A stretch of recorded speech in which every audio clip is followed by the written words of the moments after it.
Hello everyone. तो आज के लेक्चर में हम प्रोसीड करेंगे बफर सॉल्यूशन के टॉपिक से। तो आपके पास यहाँ पे इस वीडियो में मैं कवर करूंगी बफर एक्शन।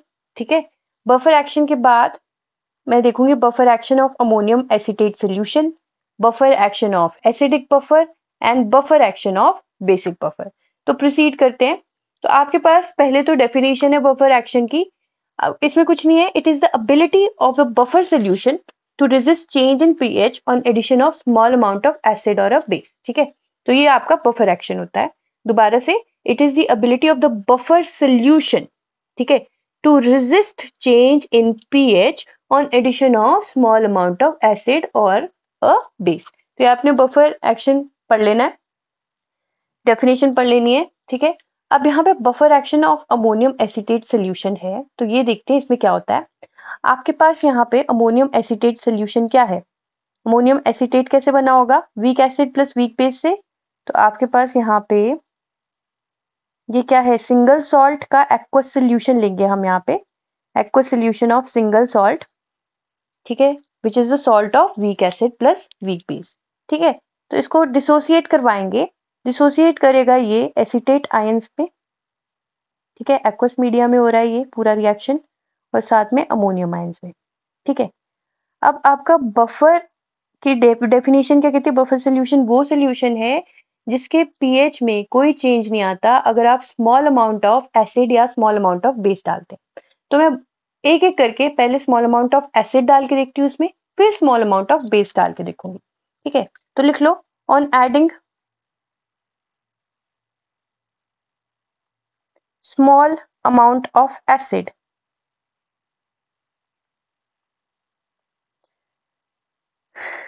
अब आर्हेनियस कॉन्सेप्ट क्या कहता है, एसिड वो है जो एक्वस मीडिया में क्या दे, हाइड्रोनियम आयन फर्निश करे, और बेस वो है जो एक्वस मीडिया में हाइड्रोक्सिल मतलब OH नेगेटिव आयंस फर्निश करे। ठीक है, तो ये क्या कर रहे हैं, अकॉर्डिंग टू आर्हेनियस कॉन्सेप्ट मैंने एसिड वो स्पीशीज ले ली जो हाइड्रोनियम आयन फर्निश करती है। ठीक है, तो स्मॉल अमाउंट ऑफ एसिड मतलब हाइड्रोनियम आयन में शो करूंगी। ठीक है, तो आपने ये ध्यान रखना है।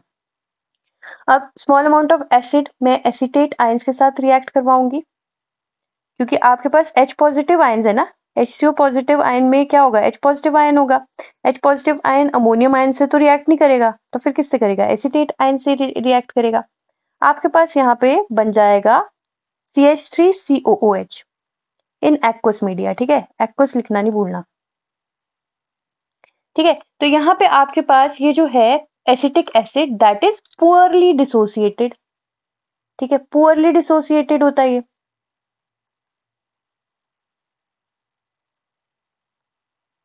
पुअरली डिसोसिएटेड होता है, राइट। तो आपके पास यहाँ पे आप देख सकते हो कि आपका जो, अगर आपने concentration of hydronium ion increase कर भी दी तो वो न्यूट्रलाइज किसने कर दिया, एसिटेट आयन से। तो यहाँ पे आप एक लाइन लिख लेना, 10 increase of H positive ions is counter balanced या neutralized, is counter balanced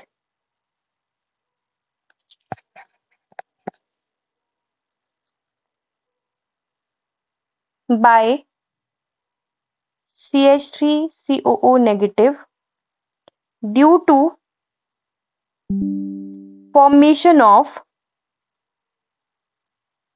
undissociated या poorly dissociated, undissociated और poorly dissociated एसिटिक एसिड। ठीक है, तो यहाँ पे आपके पास हाइड्रोनियम आयन किसको बोलते हैं, H2O पॉजिटिव आयन को हाइड्रोनियम आयन बोलते हैं। ठीक है, तो हाइड्रोनियम आयन इज न्यूट्रलाइज्ड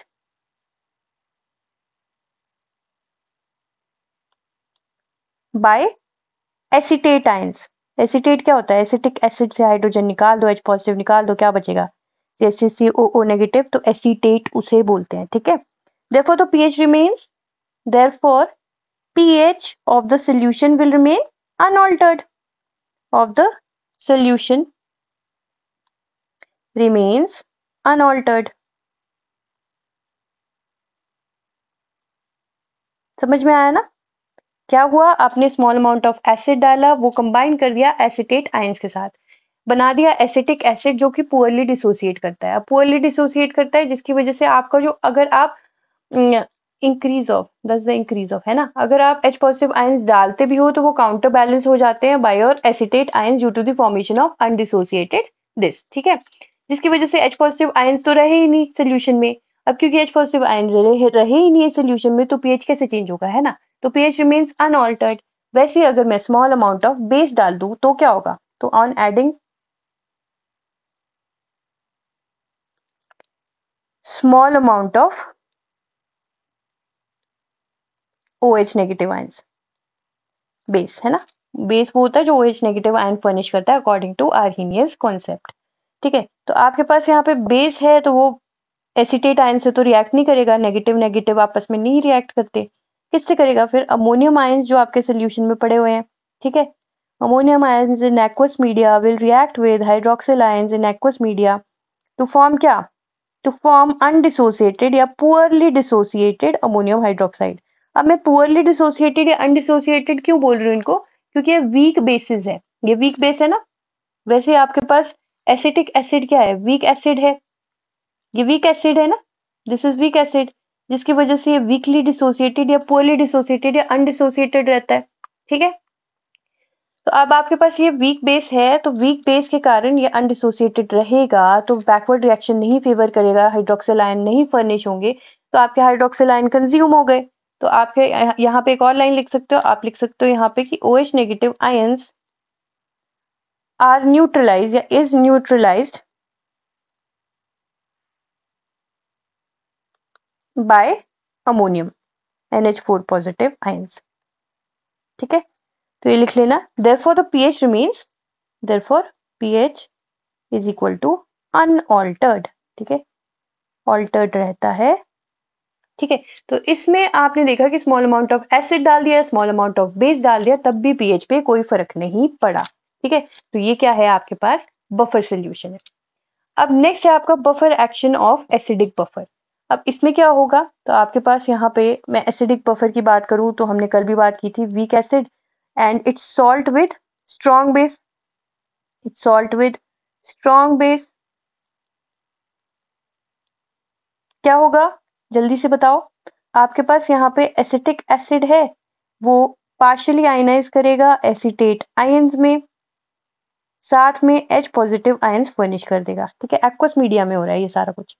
वैसे इसका सॉल्ट होगा विद स्ट्रॉन्ग बेस, तो मैंने NaOH के साथ इसका सॉल्ट बना दिया है सोडियम आयंस के साथ। तो आपके पास यहाँ पे फिर से एसिटेट आयंस फर्निश होंगे, साथ में Na positive ions in aqueous media furnish होंगे।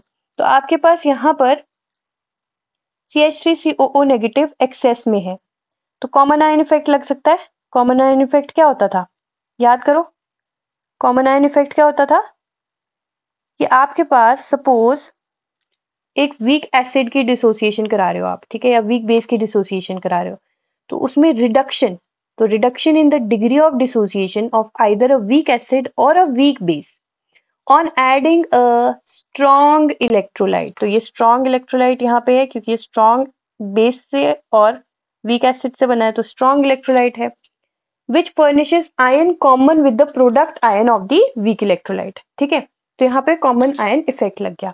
कॉमन आयन इफेक्ट से ये क्या हुआ कि आपके पास एसिटेट आयंस हैं वो एक्सेस में बन गए। अब एक्सेस में बन गए तो आपके पास क्या होगा, अगर आप स्मॉल अमाउंट ऑफ एसिड डालोगे ना, अब on adding small amount of acid, small amount of acid क्या हो जाएगा, आपके पास जो access of CH3COO negative ions थे वो H पॉजिटिव आयंस के साथ रिएक्ट करेंगे और क्या बना देंगे, एसिटिक एसिड। तो एक तरह से मैं यहाँ पे ली चैटलियर प्रिंसिपल भी यूज कर सकती हूँ। ली चैटलियर प्रिंसिपल क्या कहता है, अगर आपके पास कॉन्सेंट्रेशन ऑफ प्रोडक्ट या रिएक्टेंट इंक्रीज कर दो तो concentration of H positive ion increase हो गई है, यहाँ पे एसिड डालोगे तो H पॉजिटिव आयन बढ़ जाएंगे ना, concentration of H positive ion बढ़ जाएंगे तो आपके पास प्रोडक्ट साइड में concentration of H positive ion बढ़ चुकी है, ठीक है, क्योंकि आपने excess of H positive ions बाहर से भी डाल लिया है ना, एसिड डाल दिया ना बाहर से तो concentration of H positive ion बढ़ गई होगी तो according to Le Chatelier principle to maintain the equilibrium क्या होगा, वो अंडू करेगा the effect of change made, है ना। तो यहाँ पे H पॉजिटिव आयन ज्यादा है तो reaction will move in the backward direction में रिएक्शन मूव करेगा, राइट। तो आपके पास concentration of H positive increases, reaction moves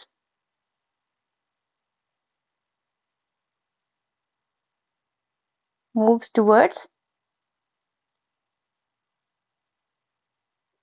backward direction। ठीक है, तो ये आपने ध्यान रखना है। ठीक है जी, अब यहाँ पे अगर मैं स्मॉल अमाउंट ऑफ बेस डाल दूं, अच्छा एक और बात, इंपॉर्टेंट बात तो मैं भूल गई, यहाँ पे आपके पास H पॉजिटिव आयंस फिर क्या हो जाएंगे, कंज्यूम हो जाएंगे। तो pH सिंस द, यहाँ पे लिख लो आप,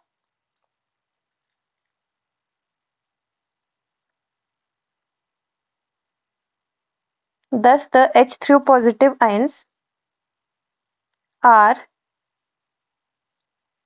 neutralized by acetate ions, therefore concentration of hydronium ion remains unaltered। Molar concentration का साइन है ना ये, molar concentration of hydronium ions remains unaltered, remains unaltered, लिख लेना आप। और क्या होगा फिर, आपका pH of the solution remains unaltered, pH of the solution also remains unaltered, right।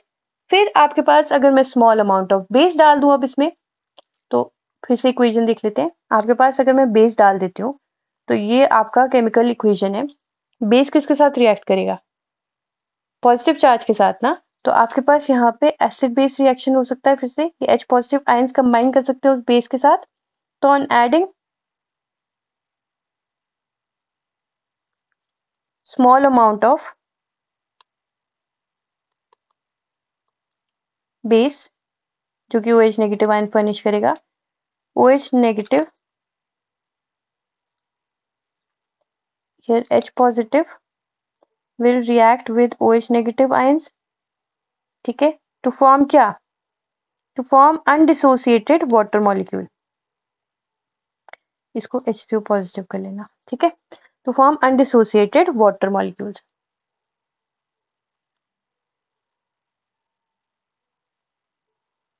अब अनडिसोसिएटेड वाटर बना है तो आपके पास अगर मैं केमिकल इक्वेशन को फिर से देखूंगी तो यहाँ से H पॉजिटिव आयन गायब होते दिखेंगे तुम्हें जैसे आप बेस डालोगे। अगर H पॉजिटिव आयन गायब हो गए मतलब आपके पास concentration on the product side is removed, concentration of hydrogen ion on the product side is removed, तो reaction will proceed in the forward direction so that the equilibrium remains unaltered, है ना, so that there is no effect on the equilibrium according to Lee Chatelier principal. ठीक है, तो यहाँ पे line add कर लेना आप, अनडिसोसिएटेड वाटर है जिसकी वजह से equilibrium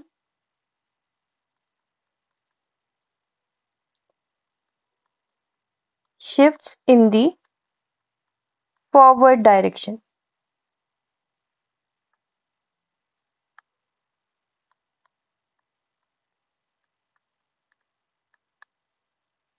so as to produce hydronium ion, ठीक है, हाइड्रोनियम आयंस। तो इसके अकॉर्डिंग फिर क्या हुआ, आपका जो pH ऑफ द सोल्यूशन है वो अनऑल्टर्ड रहेगा, राइट। नेक्स्ट आता है आपका बफर एक्शन ऑफ बेस, तो वो भी सिमिलर बेसिस पे है, तो मैं ज्यादा इसमें लिखूंगी नहीं, मैं बस एक्सप्लेन करूंगी जैसे अब मैंने पीछे लिखा है आप वैसे ही आपने बेसिक बफर में भी लिख लेना है, ठीक है। अब मैं यहाँ एक्सप्लेन करती हूँ आपको अच्छे से एक बारी। तो आपके पास पहले तो बेसिक बफर वो हुआ जिसमें वीक बेस साथ में उसका सॉल्ट विद स्ट्रॉन्ग एसिड होगा, स्ट्रॉन्ग एसिड होगा, राइट। तो क्या करूंगी मैं, अमोनियम हाइड्रोक्साइड लूंगी, इसको हटा देते हैं एक बारी।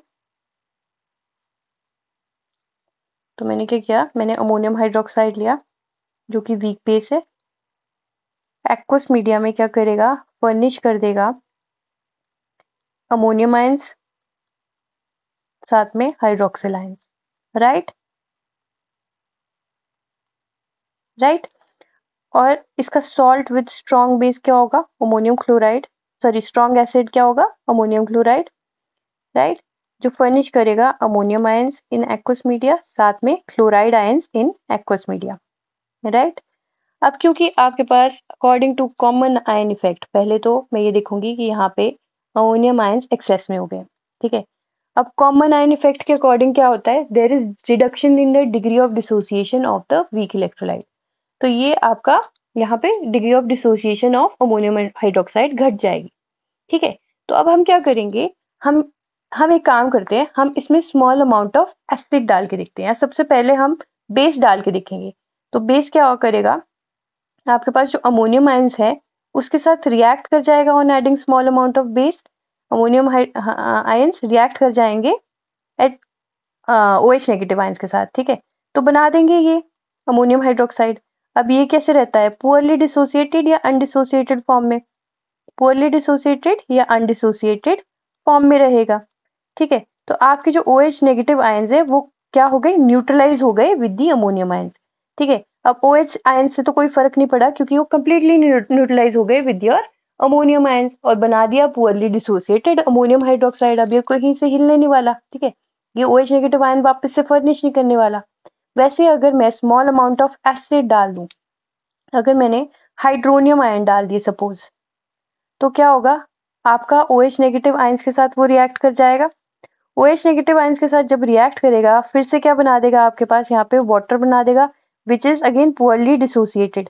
पुअरली डिसोसिएटेड है तो क्या हो जाएगा, जो OH नेगेटिव आयंस है that are those are completely neutralised by your hydronium ion, ठीक है, जिसकी वजह से pH फिर से कहीं भी चेंज नहीं होने वाला, ठीक है। तो आप चाहे एसिड डाल दो या बेस डाल दो, आपके पास कुछ अनडिसोसिएटेड या पुअरली डिसोसिएटेड फॉर्म में जो फाइनल प्रोडक्ट बन के आता है तो वापस से OH नेगेटिव आयंस या H पॉजिटिव आयंस फर्निश नहीं करता, जिसकी वजह से आपके सिस्टम में अगर स्मॉल अमाउंट ऑफ एसिड या स्मॉल अमाउंट ऑफ बेस आप सोल्यूशन में डाल देते हो तो उसका pH अनचेंज रहता है, राइट। फिर से एक बारी आप एसिडिक बफर देख लो। बेसिक बफर तो मुझे लगता है आपको समझ आ गया होगा, एसिडिक बफर में मैंने बहुत लिखा दिया था तो एक बारी मैं दोबारा एक्सप्लेन कर देती हूँ। आपके पास यहाँ पे एसिडिक बफर था, जस्ट अ मिनट, हाँ। तो ये एसिडिक बफर सबसे पहले होता क्या है, weak acid the salt of weak acid with strong base, ठीक है। अब क्योंकि आपके पास अगर ऐसा कुछ सोल्यूशन बने तो वहां पे कॉमन आयन इफेक्ट लगता है। कॉमन आयन इफेक्ट में क्या होगा, आपके प्रोडक्ट साइड में एक आयन की कॉन्सेंट्रेशन बढ़ जाती है, ठीक है, on addition of small amount of electrolyte in the weak weak base, ठीक है, वीक एसिड या वीक बेस वीक इलेक्ट्रोलाइट में, ठीक है। तो यहाँ पे आपके पास एसिटेट आयंस की कॉन्सेंट्रेशन बढ़ गई, ठीक है। अब क्या करते हैं, हमने एक्सेस ऑफ एसिटेट आयंस को किसी तरह थोड़ा कम करना है, तो मैं क्या करूंगी, स्मॉल अमाउंट ऑफ एसिड डाल देती हूँ। स्मॉल अमाउंट ऑफ एसिड डालूंगी तो आपके एसिटेट आयंस कंज्यूम कर देंगे, कंज्यूम कर जाएंगे और जो एसिड है वो न्यूट्रलाइज हो जाएगा आपके एसिटेट आयंस से। अच्छा, तो यहाँ पे एसिटिक एसिड लिख लेना, CH3COH बनेगा, है ना, एसिटिक एसिड बनेगा। अब ये पुअरली डिसोसिएटेड एसिटिक एसिड बनाएंगे तो आपके पास यहाँ पर वापस से H पॉजिटिव आयन फर्निश होने की टेंडेंसी कम हो जाएगी, ठीक है, जिसकी वजह से H पॉजिटिव आयंस न्यूट्रलाइज हो गए एसिटेट आयन से और आपका pH पे कोई फर्क नहीं पड़ा। अब मैं स्मॉल अमाउंट ऑफ बेस डाल देती हूँ। स्मॉल अमाउंट ऑफ बेस डालूंगी तो आपके पास फिर से हाइड्रोनियम आयंस या H पॉजिटिव आयन जो इसके प्रोडक्ट साइड में बनाए थे आपने एसिटिक एसिड से, वो क्या हो जाएंगे, वो कंज्यूम हो जाएंगे। अब लीज-एटली प्रिंसिपल ये कहता था अगर आप कॉन्सेंट्रेशन ऑफ प्रोडक्ट कम कर दोगे, है ना, हटा दोगे या प्रोडक्ट हटा दोगे, है ना, प्रोडक्ट की कॉन्सेंट्रेशन कम कर दोगे या प्रोडक्ट को रिमूव कर दोगे तो इक्विलिब्रियम उस डायरेक्शन में शिफ्ट होगा ताकि उसकी कॉन्सेंट्रेशन अनऑल्टर्ड रहे। क्योंकि हमने H पॉजिटिव आयंस को हटा दिया है तो आप एसिटिक एसिड क्या करेगा, मोर H पॉजिटिव आयन फर्निश करके वापस से इक्विलिब्रियम रीगेन करेगा, रीएस्टैब्लिश करेगा, ठीक है।